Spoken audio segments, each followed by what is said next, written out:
નમો હરિયંતાણમ, નમો સિદ્ધાણમ, નમો આયર્યાણમ, નમો વજ્જાયાણમ, નમો લોએ સૌવસાવણમ, એસો પંચ નમુકારો સૌવ પાવપણાસણો, મંગલાહાણમ ચ સૌવેસી બડમમ વૈ મંગલમ. મંગલમ ભગવાન વીરો, મંગલમ ગૌતમ પ્રભુ, મંગલમ સ્થૂલભદ્રાદ્યા, જૈન ધર્મોસ્તુ મંગલમ. પ્રવચનનો વિષય છે એક અનોખી યાત્રા, જીવથી શિવ તરફની, સ્વથી સર્વ તરફની. આજથી આશરે 1060 વર્ષ પૂર્વે બનેલો 51 ગાથાની અંદરમાં જીવના 563 ભેદોને વર્ણવતો આ જીવિચાર નામનો ગ્રંથ. આ વિશ્વની અંદરમાં, આપણી આજુબાજુની અંદરમાં સેંકડો, અસંખ્ય અને અનંત જીવો રહેલા છે. પછી એ સૂક્ષ્મ હોય, બાદર હોય, સ્થાવર હોય, તરસ હોય, બધા જ પ્રકારના જીવો આપણી આજુબાજુમાં વસે છે. અને દરેક વ્યક્તિ એકબીજાના સહકારે, પરસ્પર ઉપગ્રહો જીવાનામ, દરેક વ્યક્તિ એકબીજાના સાથ સહકારથી, એકબીજાના સહયોગથી જિંદગી ચલાવી શકતા હોય છે. પણ આપણો એક સ્વાર્થનો ભાવ શું હોય છે? બધું મને મળે, બધું મને એકલાને મળે, મારું પતી જાય, મારું કામ થઈ જાય. પણ મને એ ખબર નથી કે બીજી વ્યક્તિનું કામ થશે તો જ મારું થવાનું છે, અને મારું થશે તો એનું થવાનું છે. આ પરસ્પર એકબીજાની સાથે વ્યક્તિઓ જોડાયેલા છે, સંકળાયેલા છે. એટલા માટે આ પરમાત્માએ જીવનો વિચાર આપણને આપવા માટે જીવ વિચાર નામનો ગ્રંથ બનાવ્યો. જીવનો વિચાર એ જીવ વિચાર. આપણા સિવાય પણ કોઈક જીવ છે, આપણા સિવાય પણ આ દુનિયાની અંદરમાં કોકનું અસ્તિત્વ છે, કોકની હયાતી છે, એ પણ વ્યક્તિ આ દુનિયાની અંદરમાં છે. આવું બતાવવા માટેનો જે ગ્રંથ બનાવ્યો છે જીવ વિચાર, એમાં આપણે અત્યારે વિચારણા કરીએ છીએ સ્થાવર જીવોની. એમાં સ્થાવર જીવાયનો છેલ્લો ભેદ વનસ્પતિકાય. વનસ્પતિકાયના મુખ્ય 2 ભેદ જોયા, પ્રત્યેક અને સાધારણ. સાધારણના 2 ભેદ, સૂક્ષ્મ અને બાદર. પ્રત્યેકના ખાલી બાદર જ હોય છે, સૂક્ષ્મ નથી હોતા. એક જીવમાં એક શરીરમાં એક જીવ, એને પ્રત્યેક કહેવાય. અને એક શરીરની અંદરમાં જે અનંત જીવો રહેલા હોય છે, આને સાધારણ કહેવાય છે.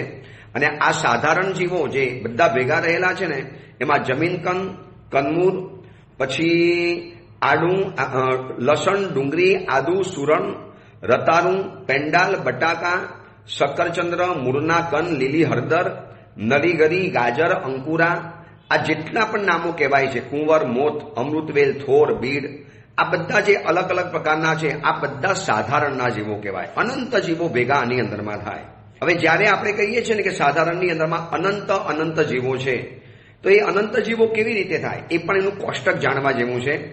એક શરીરમાં અનંત જીવો જે કયા છે એને કેવી રીતે જાણવા, એનું આ પ્રમાણ છે, એની આ સિસ્ટમથી જાણવા પડશે.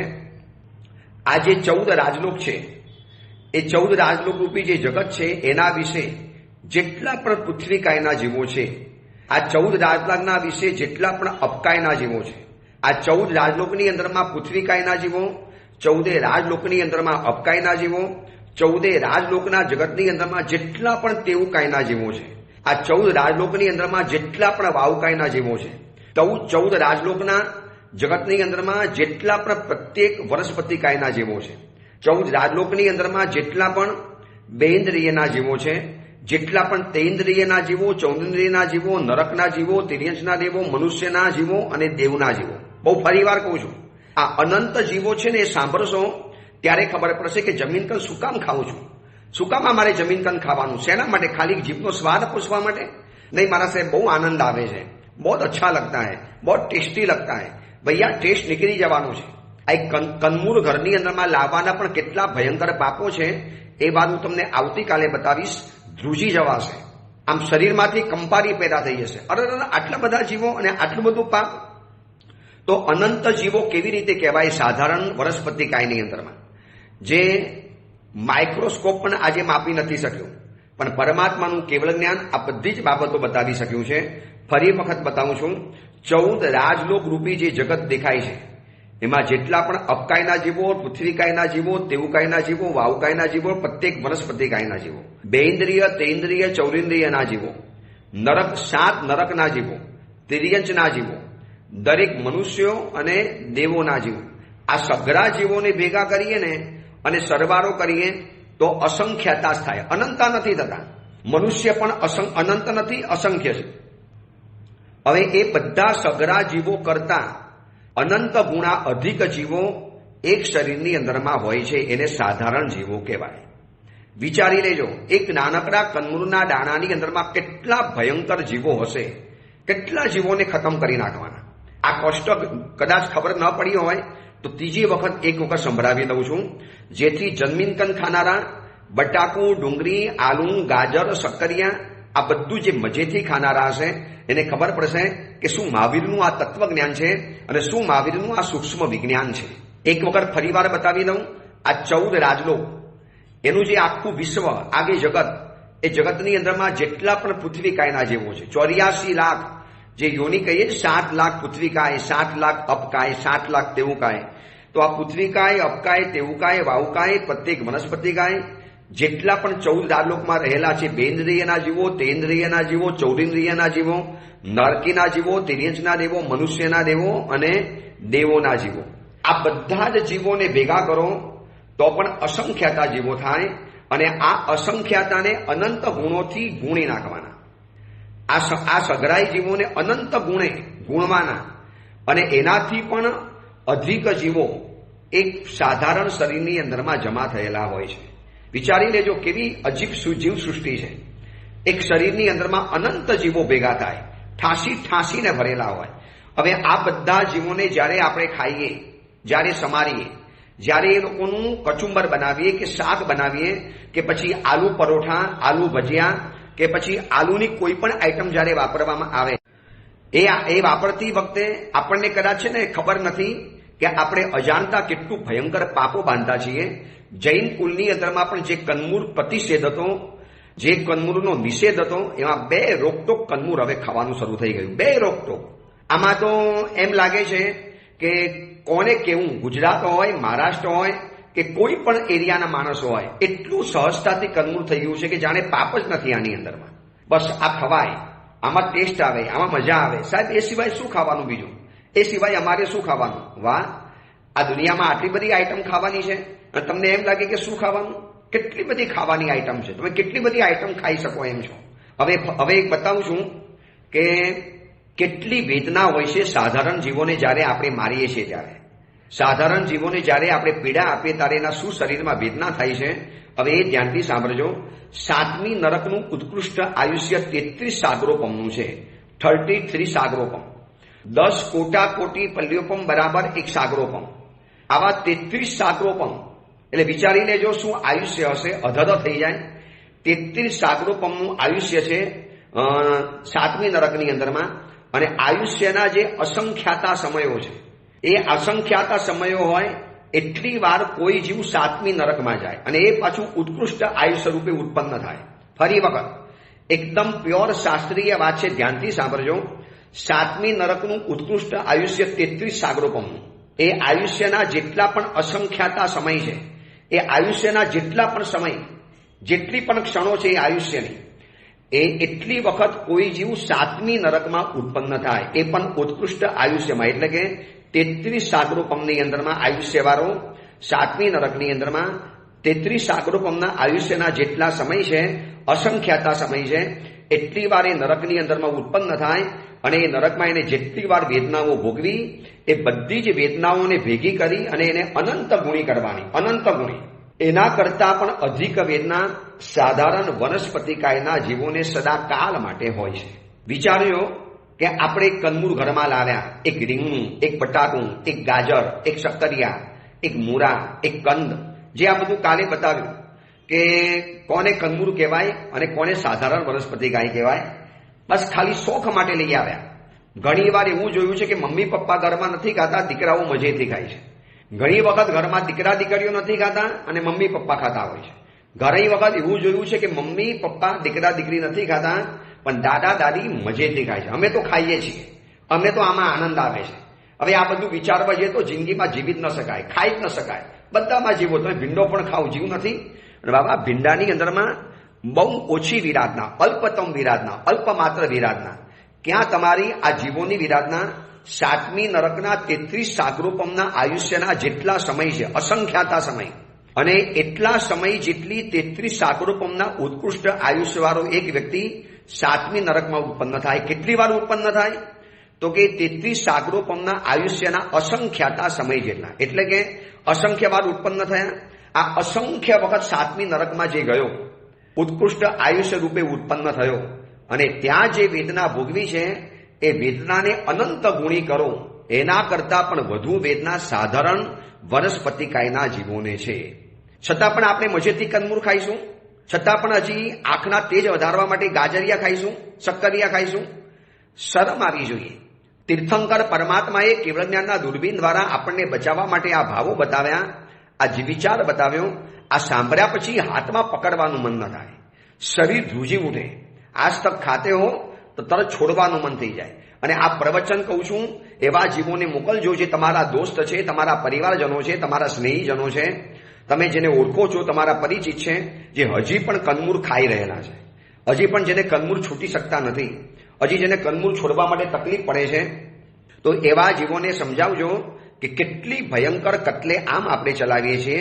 બીજી રીતે કહેવું હોય તો એમ કહી શકાય કે મનુષ્યના શરીરમાં જે 3.5 કરોડ રોંગટે રૂવાડા, એના એક રૂવાડે લોઢાની લોખંડી ગરમ સોય ચોપવાની, એટલે કે 3.5 કરોડ સોય અગ્નિમાં ગરમ કરીને શરીરમાં એક સાથે ખોંચવાની, અને એનાથી પણ અનંત ગુણી વેદના સાધારણ વનસ્પતિકાયના જીવોને થતી હોય છે.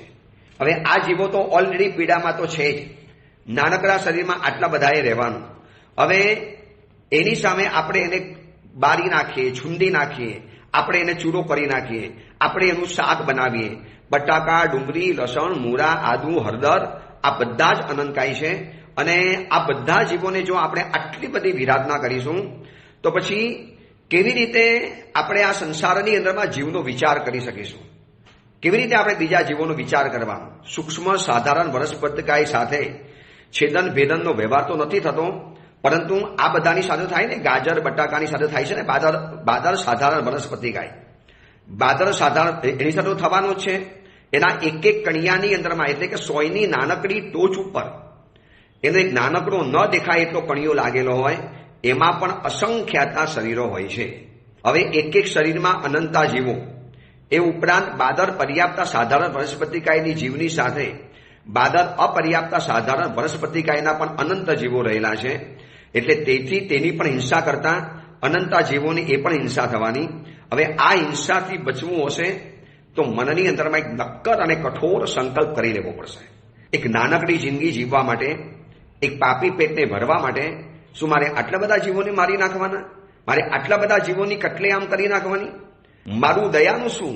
મારું કરુણા શું? મારો પ્રેમ શું? મારો ભવાંતર શું? મારો આવતીકાલ શું થશે? કેવી મારે ભયંકર પીડાઓ થવાની જો આ જીવોને મારી નાખીશ તો? હિંસા વગર નથી ચાલતું એ આપણે સમજીએ છીએ, પણ આટલી બધી ઘોરાથી ઘોર હિંસા કરવાની, આટલી બધી ભયંકર હિંસા કરી લેવાની, અનંત જીવોને પેટમાં પધરાવી દેવાના, કોઈ પણ લાજ શરમ વગર. અરે જૈન કુલની અંદરમાં જમીન કંદ ખાવું એટલે શરમ અને કલંકની બાબત ગણાય. જેમાં જે ધર્મના સ્થાપક તીર્થંકરોએ આમાં અનંત જીવો બતાવ્યા છે. અને એ જ સમાજ, એ જૈન ધર્મના લોકો જ્યારે મજેથી બે શરમ બનીને, બે રોકટોક વગર, એમાં આજના યુવા યુવતી તો જાણે કે નફટ જેવા બની ગયા છે. એ બે રોકટોક થવાના. મમ્મી કહી દે તો કે મમ્મી અમે ખાઈએ છીએ, અમે ખાવાના. બહાર જઈએ તો અમારે શું ખાવાનું?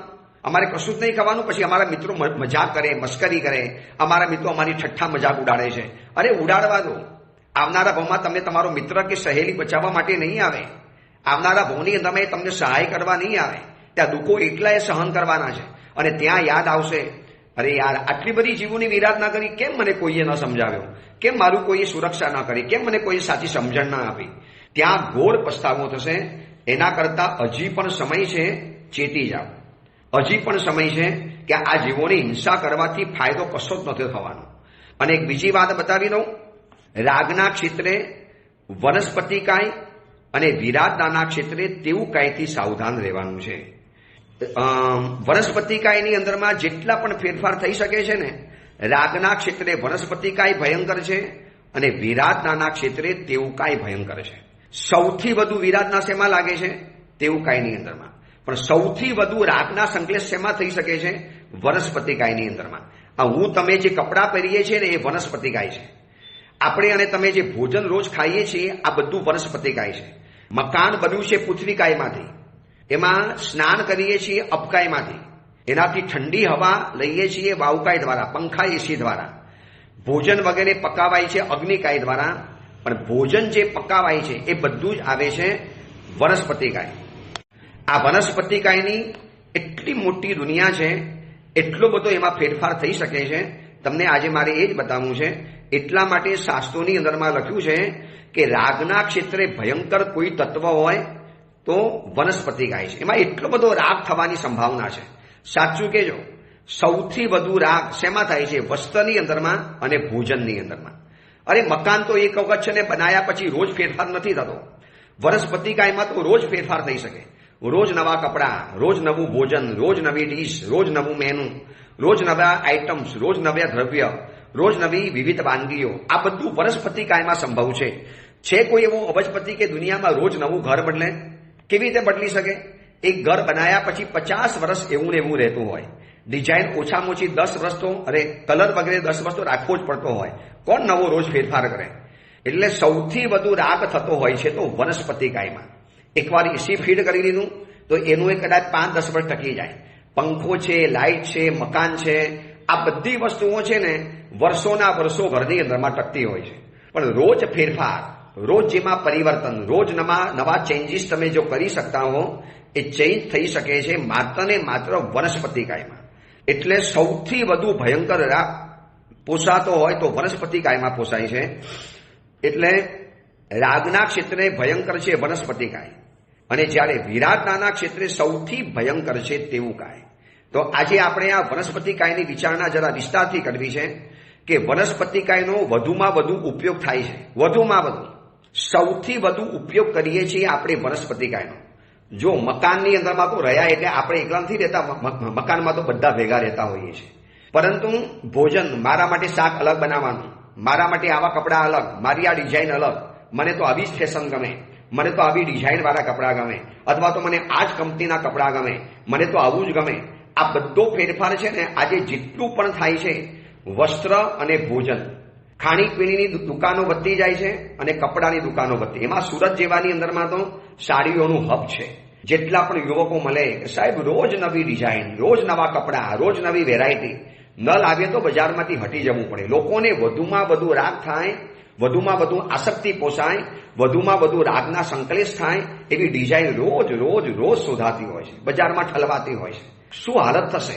માનો આ સમયમાં જો આયુષ્યનો બંધ પડી ગયો તો 100% જેવી મતિ તેવી ગતિ, જેવી રતિ એવી ઉત્પત્તિ, જ્યાં આસક્તિ ત્યાં ઉત્પત્તિ, અને સીધો આપણો જન્મ થઈ જવાનો આવા કોઈ સાધારણ વનસ્પતિકાયના દુનિયાની અંદરમાં. પોસાશે? કેવી રીતે સહન કરીશું એ બધું? એટલે વધુમાં વધુ ઉપયોગ થાય છે વનસ્પતિકાયનો. જો માત્ર એની એકની જો બાદબાકી આપણે કરી રહીએ ને તો કદાચ વિષયો પ્રત્યેની જીવની આસક્તિ અડધા ઉપરની તૂટી જાય. કોઈ વ્યક્તિ એમ નક્કી કરે કે મારે વનસ્પતિકાયની અંદરમાં ઝાઝા ફેરફાર નથી કરવા, જેવું છે એવું લઈ લેવું છે. મકાન તો જલ્દી મળી જાય છે પણ ફર્નિચર બનાવવામાં વાર લાગે છે. અને ફર્નિચર એટલે વનસ્પતિકાય. જેટલું પણ ઘરમાં લાકડું વપરાય છે આ બધું ફર્નિચર એટલે વનસ્પતિકાય છે. કહો તો કેટલો બધો રાગ થાય છે આ વનસ્પતિકાય ઉપર. મહેમાનો આવશે અને કહેશે યાર જબરજસ્ત ફર્નિચર બનાવ્યું, અદ્ભુત ડિઝાઇન, સુંદર લાકડું, અને જે પુરસાવશો બસ આ ભયંકર રાગનો કારણ બન્યું છે વનસ્પતિકાય. અથવા તો કપડાં પહેરીને નીકળ્યા, યાર ગોર્જિયસ દેખાય છે, યાર વેરી ગુડ લુક, બહુ સુંદર દેખાય છે, વેરી બ્યુટીફુલ, બહુ સુંદર દેખાય છે, બહુ સરસ દેખાય છે. આવા શબ્દો બોલો એ બધું શેના કારણે આવે છે? વસ્ત્રના કારણે. આજે જો ફેશન, કપડાની જે ફેશનો નીકળે છે એમાં સિરિયલમાં અને મૂવીઓની અંદરમાં કંપનીઓ વાળાને જે એક એક મોડલો કપડાં પહેરીને ફરે, જે કપડાં બતાવે, આ માણસ અડધો પાગલ થઈ જાય, અડધો પાગલ. કયા કપડાં લાવું, આ કપડાં લાવું કે આ કપડાં લાવું? એકવાર શાદીમાં પહેર્યા પછી બીજી વાર એ શાદીમાં કપડાં ના પહેરાય. મેરેજમાં એક વખત જે કપડાં પહેરીને ગયા ફરી વાર ન પહેરાય. અને વોર્ડરોબ ઠૂસીને ભરાતા હોય છે, ઠાસીને કપડાં અંદરમાં ભરાતા હોય છે. જોઈ જોઈને હરખાવાનું, જોઈ જોઈને રાગના પોટલા બાંધવાના અને જોઈ જોઈને રાગના સંકલેશ કરવાના. શોપિંગ નામનો મહારોગ આ વનસ્પતિકાયના કારણે નીકળ્યો છે. શોપિંગનો રોગ. એક વનસ્પતિકાયનું શોપિંગ કરવા જાય, એમાં કપડાં પણ આવે અને એમાં શાકભાજી પણ આવે. લીલા શાકભાજી હોય કે કપડાં વગેરે હોય, આ સૌથી મોટું શોપિંગનું કારણ બન્યું છે વનસ્પતિ ગાય. અગર વનસ્પતિ ગાયના ક્ષેત્રમાં નક્કી કરે ને જીવ કે મારે એનો બહિષ્કાર કરવો છે, કે મારે બાદબાકી કરવી છે, કે મારે એનો ઉપયોગ નથી કરવો, તો વિષયો પ્રત્યેની જીવની આસક્તિ સહજ તૂટી જાય. વનસ્પતિ ગાય સિવાય બાકીના જે પાંચ જે કાય છે, પૃથ્વી કાય, અપકાય, તેવુકાય અને વાવુકાય, આ ચાર જે કાય છે એના અનેક પ્રકાર નથી પડી શકતા. તમે કેટલા પાસો પાણીના પાડીને કેટલા પ્રકાર પડવાના, કેટલા પ્રકાર. જેટલી કપડામાં ફેશન છે એટલી પાણીમાં ફેશન થવાની, જેટલી વનસ્પતિ કાયની અંદરમાં ફેશન છે શું એટલી ફેશન પાણીમાં થવાની? પાણીનું કેવી રીતે? પાણીનો કલર એટલે કલર. તમે 2 કલર નાખ્યા, 4 નાખ્યા, 10 નાખ્યા, 15 નાખ્યા, એનાથી વધારે કેટલા કલર નાખવાના? પણ આ કપડાની અંદરમાં તમે પૂછો જ નહીં, વનસ્પતિ કાયમાં તો પૂછો જ નહીં. એટલે વનસ્પતિ કાય સિવાયના બાકીના પૃથ્વીકાય, અપકાય, તેવુકાય, વાવુકાય, એમાં કોઈ લગભગ એટલા બધા પ્રકાર નથી. અનેક પ્રકારો નથી, છે પણ ઓછા છે. અનેક પ્રકારના એમાં ફેરફારો પણ નથી કરી શકાતા, એના પ્રકારો પણ ઝાઝા નથી અને એની ઉપર અનેક જાતના ફેરફારો પણ નથી કરી શકાતા. જ્યારે વનસ્પતિ કાયમાં થતાના ફેરફારોનો કોઈ હિસાબ જ નથી, કોઈ હિસાબ નથી. કેટલી ડિઝાઇન થાય છે કપડા ઉપર. પ્રત્યેક વસ્ત્ર એટલે વનસ્પતિ કાયની પેદાશ. ખેતરમાં કપાસ વાવ્યું, ઉપર રૂ ઉગ્યું, જીનની અંદરમાં ગયું, ત્યાંથી પ્રોસેસ થઈ, પછી એ મિલની અંદરમાં ગયું, એમાંથી તાંતણા બન્યા, પછી એમાંથી નક્કી થાય કે રેશમ બનાવવાનું છે, કે પોલિટિશિયન બનાવવાનું છે, કે પછી ગરમ બનાવવાનું છે, કે વુલન બનાવવાનું છે. જે પણ બનાવવાનું આપણું ત્યાં નક્કી થાય, એની ઉપર ડિઝાઇન નક્કી થાય, એની કાપકૂપ થાય, અને પછી એ રૂ જ્યારે વસ્ત્ર કરીને બજારની અંદરમાં આવે છે અને ભલભલા લાર પાડે, ભલભલાના મોઢામાંથી આમ પાણી ઝરવા મળે. કાશ આવા વસ્ત્રો આપણને પણ મળ્યા હોતો, આવા કોસ્ચ્યુમ્સ, આવા ડિઝાઇનના કપડાં, આવા સરસ મજાના વસ્ત્ર અલંકારો આપણને પણ પહેરવા મળ્યા હોતો. એટલે શું થયું? વનસ્પતિ કાયની અંદરમાં જેટલી પણ ફેરફારો થવાની શક્યતા છે આટલી શક્યતા બીજા કોઈની અંદરમાં નથી, કોઈના પણ નથી. ઉપકરણના ક્ષેત્રે પણ વનસ્પતિ કાય હોય છે, પછી ભોજનના ક્ષેત્રમાં પણ વનસ્પતિ કાય હોય છે. અમે સાદું જીવનમાં છીએ ને, હવે અમારે તો સફેદ કપડાં પહેરવાના, છતાં પણ એ મારા આ કંપનીના કપડાં સારા અને આ કંપનીના કપડાં આવા, આ કંપનીના કપડાં જાડા આવે, આ કંપનીના કપડાં પતલા આવે. આવા આવા અનેક પ્રકારના ભેદો પડી શકે છે વનસ્પતિ કાયની અંદરમાં. એટલે ભોજનના ક્ષેત્રે વનસ્પતિ કાય, નિષ્પન્ન દ્રવ્યોની સંખ્યા પણ ઓછી થઈ જાય જો વનસ્પતિ કાયનો બાદ બાકી કરે તો. બાકી જમવા માટે બેસે એટલે કેટલી બધી આઈટમ. અરે વર્ષિતપ કરવા માટે બેસો, સંઘમાં સામૂહિક વર્ષિતપ હોય, કહીને થાકી અમારા જેવા સાધુઓ કે ભાઈ 5 દ્રવ્ય, 10 દ્રવ્ય, વધીને 15 દ્રવ્ય. નહીં સાહેબ, અમારું ખરાબ દેખાય, 30 આઈટમ, 32 આઈટમ, 50 આઈટમ રાખવાની. બસ જલસો પડવો જોઈએ. આ બધી જ વિરાધના, આ બધી જ વેરાયટી, કે આ બધી ઉથલ પાથલ, કે આ બધી તત્તમતા જે પણ જોવા માટે મળે છે ઓનલી વનસ્પતિ કાય. વાત બેસે છે ને મગજની અંદરમાં. જેટલા વ્યક્તિ એટલા કપડાં, જેટલા કપડાં એટલી ડિઝાઇન, જેટલી ડિઝાઇન એટલી કાપકૂમ, એટલા કલર, એટલી બધી ફેક્ટરીઓ. આ બધું શેના માટે આવ્યું છે? માત્ર ને માત્ર વનસ્પતિ કાયના કારણે. જો પૃથ્વી કાયની આટલી બધી ફેક્ટરી નહીં હોય, અપકાયની તો એકાદ ફેક્ટરી હશે. પછી તેવુકાય, તેવુકાય માટે જે આજે મોટા જે બંધ બનાય છે, એમાંથી જે વીજળી પેદા થાય છે, એના માટેના જે ટ્રાન્સપોર્ટેશન સ્ટેશન જે ઊભા કરવા પડે છે, આ બધા પણ અલ્પ માત્રામાં. પણ જેટલી ખાવા પીવાની દુકાનો છે, જેટલી પણ અકાતરા થઈને લોકો તૂટી પડે છે અભક્ષના ભોજન ખાવા માટે, જેટલી પણ હોટલ, જેટલા પણ ખૂમચા, જેટલા પણ રોડ ઉપરના રહેલા ફેરિયાઓ, જો નાનકડા ગામડામાં પણ હવે આ ચેપ પહોંચી ગયો છે. નાના ગામડામાં પણ પાણીપુરી ખાવાની, ગોલગપ્પા ખાવાના, આ બધું એને ખાવાનું જોઈએ. કેમ? કારણ કે વનસ્પતિ કાયમાં જ આ બધો ફેરફાર છે, બાકી કોઈમાં ફેરફાર થવાની શક્યતા નથી. હવે આવા વનસ્પતિ કાયથી બચવું છે તો એના પણ આપણે રસ્તા વિચારવા છે. પણ વિશાલતા અને પરિવર્તનમાં રાગ વધુને વધુ પુષ્ટ બની રહેતો હોય તો વનસ્પતિ કાયમાં. વિરાટ દુનિયા છે, અપાર વૈવિધ્ય છે, અપાર વૈવિધ્ય. જેટલા પણ માણસો જોવા માટે મળે, પાર વગરના કપડાં, જાતના કપડાં, 1 નૂર અને 1000 આદમી જેટલા કપડાં હોય. એક વ્યક્તિના ઘરની અંદરમાં વોર્ડરોબ ભર્યા હોય, સુટકેસ ભરેલી હોય, કબાટના કબાટો ભરેલા હોય, અને છતાં કે સાહેબ ઘરમાં જગ્યા નથી, ઘરમાં સામાન નહીં રહી શકે, ઘરની અંદરમાં જગ્યા ઓછી મળે છે. અને એક વખત પરમાત્માની જિંદગી જીવવાનું નક્કી કરો, એક વખત આટલું નક્કી કરો કે વનસ્પતિકાયની વિરાટના વગર જિંદગી જીવવી છે, ઉપયોગ કરવાનો હોય તો કદાચ કરવો પડે, ભૂખ્યા તો નથી રહેવાનું, પરંતુ એની વિરાટના શેના માટે કરવાની? અને વિશાલતા અને પરિવર્તનમાં રાગ વધુને વધુ પુષ્ટ બને છે અને વનસ્પતિકાયમાં ગજબનાક વિશાલતા છે. ભોજન, ઉપકરણ, શરીર, વ્યવહાર આ બધાની અંદરમાં વનસ્પતિકાયમાં ધાર્યા મુજબનો ફેરફાર કરી શકાય છે, ધાર્યા મુજબનો. હવે આટલી મોટી વિરાટ દુનિયા છે વનસ્પતિકાયની, અને એ વનસ્પતિકાયની વિરાટના જો બે રોકટોક બેફામ થતી હોય તો આવનારા ભાવમાં આપણો પણ જન્મ માનવાનો કે એ જગ્યાની અંદરમાં થવાનું છે. આપણે આ ભાવમાં એની શરમ નહીં રાખી. તમે નિગોદ ઉપરથી ગાડી ફેરવી દીધી, તમે કાચું પાણી હતું છતાં પણ તમે ગાડી ચલાવી દીધી, તો આ જીવો જોશે કે આ વ્યક્તિ મને મારે છે, એ કોણ છે ખબર નહીં પડે, પણ પછીના ભાવની અંદરમાં તમને જોતાની સાથે એને ગયા ભાવનું વેર બહાર આવવાનું. અપકાયના જીવમાં હતો ને આને મારો કચ્ચર ઘાણ મારી નાખ્યો, અપકાયના શરીરમાં હતો ને અને આ વ્યક્તિએ મારું કચુંબર બનાવી દીધું. તો ભોજન, ઉપકરણ, શરીર, વ્યવહાર, વસ્ત્ર, અન્ન આ બધું જ આવે છે વનસ્પતિકાયમાં. આપણું શરીર પૃથ્વીકાયની અંદરમાં ભલે થોડો સમય રહેતું હોય, પણ શરીર ચાલે છે વનસ્પતિકાય દ્વારા. વસ્ત્ર છે વનસ્પતિકાય, એના વગર ચાલે એમ નથી. શરીરની લાટ ઢાંકવા માટે રહેવું પડે એમ છે. અને બીજા નંબરની અંદરમાં આવે છે ભોજનના ક્ષેત્રમાં. આજે વિશ્વમાં નજર કરજો, હોટલ, ભોજન, ખૂંચા, લારીઓ, રોડ ઉપર, ફૂટપાથ ઉપર જે વધી છે અને હલકી ગુણવત્તાનો જે ખોરાક પીરસે છે, આ બધા કઈ ધંધો કરવા આવ્યા, સેવા કરવા નથી આવ્યા દોસ્ત તમારી. આ બધા સેવા કરવા નથી આવ્યા. તો તમને પૂછી કરીને આપે, સમજીને આપે, ભાઈ આને ન અપાય, આ મારો જૈન બંધુ છે, આવા ગંદા પાણીમાંથી એને પાણી ન ભરી અપાય. 7 દિવસ સુધી પાણીપુરીનું પાણી મટકામાં નથી બદલ્યું, આવા કબૂલ કરનારા નોકરો પણ છે. કેટલો આખો મહેલ ભસ્મીભૂત બની ગયો, આટલું બધું ખતમ થઈ ગયું. બસ એક વનસ્પતિકાયની જીવની વિરાટના, એક વનસ્પતિકાયના ઉપરનો રાગ, તીવ્ર સંકલેશ. બસ આવું જોઈએ ને આવું મકાન જોઈએ ને આવા કપડાં જોઈએ ને આવું ભોજન વગેરે જોઈએ. જેટલા પણ ગામડામાં ફર્યા, નાના નાના શહેરોની અંદરમાં ગયા, સાવ નાનકડા ગામ, એમ લાગે કે આ ગામમાં તો હોટલ પણ નહીં હોય અને બહાર સરસ મજાની જગ્યા બનાવી હોય, ખુરશી ટેબલ નાખેલા હોય, પતિ પત્નીને આવકાર આપતા હોય અને બંને જણાને એકાંત મળી જતું હોય. આવા હવે જમવાના આવી જગ્યાઓ નાના નાના ગામડાઓમાંથી શરૂ થઈ ગયેલા છે.